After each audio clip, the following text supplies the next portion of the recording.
Hello friends, thank you for joining us on TNT. It's Friday, last day of the week. Tomorrow doing our live program. Then on Sunday we've got a program about some of the immigration challenges, sort of visa challenges actually, for people heading outside of Thailand to get their visas. That's coming up on Sunday. But today we're starting off with some news that to a certain extent I'm slightly hamstrung in what I can say. In fact, I'm not even going to, out of respect, pronounce the princess's name. But we start with a story today, and it says Thailand's princess has been rushed to hospital. This is the king's eldest daughter. This was the first daughter when the king was first married, when he was just the crown prince. This princess was 44 at the time. This story from Thai PBS, and it says Her Royal Highness fell unconscious yesterday evening, suffering heart-related symptoms as she was training her dog. Now, she was rushed to the Pak Chong Nana Hospital, and that hospital was in Nakhon Ratchasima, which is about 3-hour drive northeast of Bangkok. And then she was flown to Bangkok by helicopter, and she was admitted to the King Chulalongkorn Memorial Hospital. I'm not sure then, but at the bottom they then tell us the schedule of the Thailand Working Dog Championships. Sort of a strange thing to put at the bottom of such an important article. Let's go to the Bangkok Post, and they're saying today that Thais nationwide are wishing Her Royal Highness a speedy recovery after learning about her hospitalisation yesterday. However, many well-wishers were at the hospital. They were welcomed by their Majesties, the King and Queen, who visited the hospital yesterday and thanked them.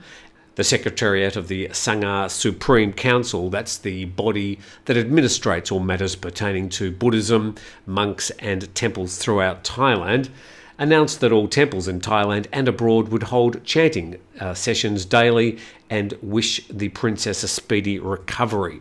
Now, I'm just going to go through some other coverage from around the world. This is a developing story, and as I said, I am slightly hamstrung in exactly how I can cover it because I live in Thailand. The Straits Times reports that the Thai king's eldest child was hospitalised after passing out due to heart problems. And that story then in the second paragraph saying the eldest daughter of King Vajiralongkorn collapsed while training her dogs northeast of Bangkok. And then to CNN, which is reporting that the princess is in a stable condition after she was hospitalised due to a heart problem. Going to the next article, and this is from the mirror.co.uk,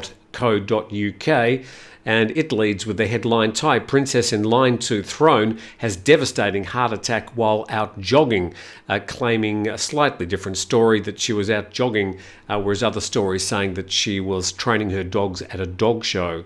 This story saying that CPR has not been successful. Further on in the Mirror story, saying that she was unlikely to recover. And more coverage here from the BBC, the second paragraph there saying that suggesting it's a lot more serious than stated. And the third paragraph there saying that the princess is the daughter of the king's first wife and his eldest child. She's been part of her father's innermost circle since he succeeded King Bhumibol in 2016 and has been made a senior officer in the king's personal guard. And then just noting that King Vajiralongkorn has not yet named an heir to the throne, but the princess was widely viewed as the most suitable successor, and being one of the king's 3 children who have formal titles, she was eligible for the throne under the 1924 Palace Law of Succession. So apologies that I can't really say much more than I already have quoted from those sources. I think you can probably read between the lines. This is a developing story. Also noting that the Thai Prime Minister has flown back from Europe. Also, the youngest prince has flown back from Germany to join his father and his family. And also one of the king's sisters has also flown back from Japan. This is TNT.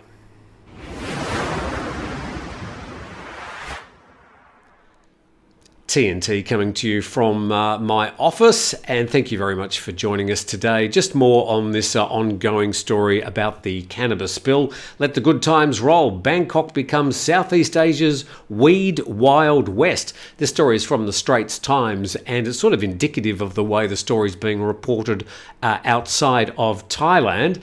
So the article asks the questions: can the high times last? In a Southeast Asian first, the kingdom removed parts of the marijuana plant from its narcotics list in June, effectively legalising the substance, albeit with a confusing lack of detail. And isn't that true? It could be a lucrative change for a tourism-heavy economy, claiming that the market may be worth $1.2 billion by 2025. And the article goes on to say, but in the absence of clear regulations, Thailand is fast becoming a freewheeling weed Wild West, sparking jitters among some suppliers that the rush may send everything up in smoke. A hasty rollout saw celebrations and condemnations, with many voicing concerns over the legal grey areas. And down the bottom there, debate on further restrictions is still raging in the Thai parliament, and still raging as of yesterday. And the third paragraph there, a Mr. Tongchai from the Department of Thai Traditional Medicine says, while there are some medicinal benefits of cannabis, public education is needed to ensure people are aware of the drug's potential harm. He goes on to say, we aim to regulate cannabis like liquor or cigarettes. People need to know the drawbacks of over-consuming liquor and cigarettes as well as cannabis, which is the new player in Thailand. And the article says that health experts warn that extensive overuse can lead to drug-induced psychosis, while long-term has been linked to asthma, cancers, memory loss, or learning problems. This is from the writers of the article in the Straits Times. And then, never known for its restraint, Bangkok's backpacking and binge drinking hotspot has fully embraced the change, with retailers popping up along the length of the grubby street. This is talking about Khao San Road, the sort of backpacker haven in Bangkok. And I love this last line from one of the proprietors of a place called Ganja Kingdom on Khao San Road, talking about his customers. He says, they're really chill. Most just come in and are like, hey bro. And just noting there the story coming from AFP and published in the Straits Times. So yeah, hey bro, if anybody calls me bro, it's one of my pet hates. When you ever run into me, if you're of a sort of a younger generation, don't go, hey bro, or put your hand up for a high five. A handshake is just fine, thanks. Let's go on to our next story today, and this from Thai PBS World. And it says that Phuket top tourism revenue earner for January through to October. So all these figures we're looking at go from the start of this year up till the end of October. So it's 10 months, a 10-month window of the start of this year. Noting that since this time, things have quite radically changed in the certainly the tourism mix. But let's have a look at how tourism has gone for the first 10 months of this year. And the story goes on to say that Phuket was the top earner of tourism revenue and the most visited province by tourists except Bangkok. Just noting that Bangkok usually isn't referred to as a province. It's the city of Bangkok. We usually have 76 provinces plus Bangkok. It's the only area that has an elected governor. All the other governors are appointed by the central government. And let's look at those top 10 provinces. And I've noted here that, I can go to this, can't I? Yes. That some of the areas, the provinces, are probably best known for tourists by different names. So you've got Phuket there, which has earned nearly 128 billion baht. Chonburi, which of course the major tourist area there is Pattaya, was probably 10% of that at 13.2 billion baht. Then you've got Suratani, which includes Samui plus the other two Gulf islands of Koh Tao and Koh Phangan. Then Chiang Mai, Songkhla, Phang Na, which includes Khao Lak, where a lot of tourists like to go. Chiang Rai, Krabi, which includes the islands of Phi Phi.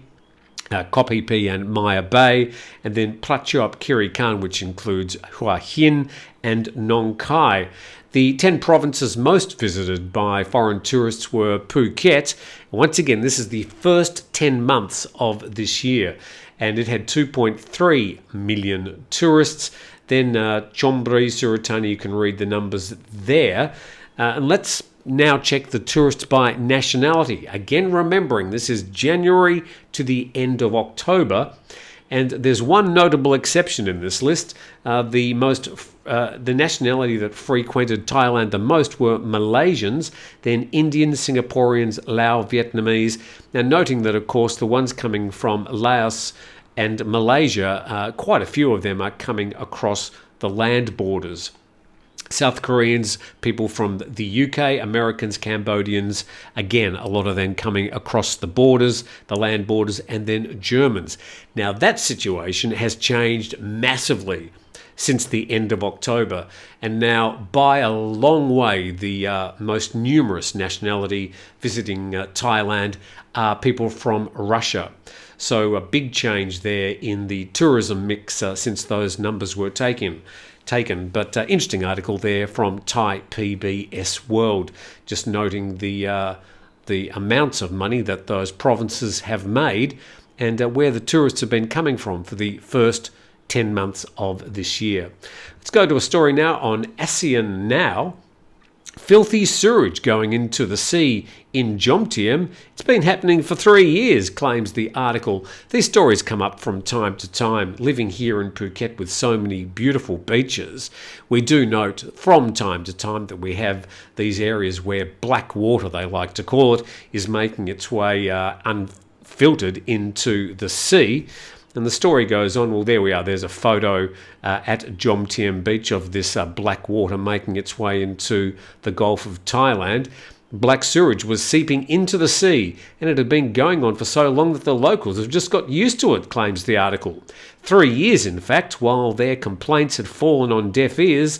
The latest mess was initially reported on Facebook in a post that said the sea had turned black and stinky. So this was in the area of Mu 1 of Satahip in the area of Soi 8. And there's no long-term solution. The last two paragraphs, the last two lines, locals who have been complaining about it for 3 years are used to it by now and resigned to the mess that is Pattaya, claims the story from ASEAN Now, ASEANnow.com. So with that, we finished today's program, noting that the main story we started with today could have developed to a great extent, even by the time I publish this story. If there is a major development, I'll go live during the day and bring you up to date with the news.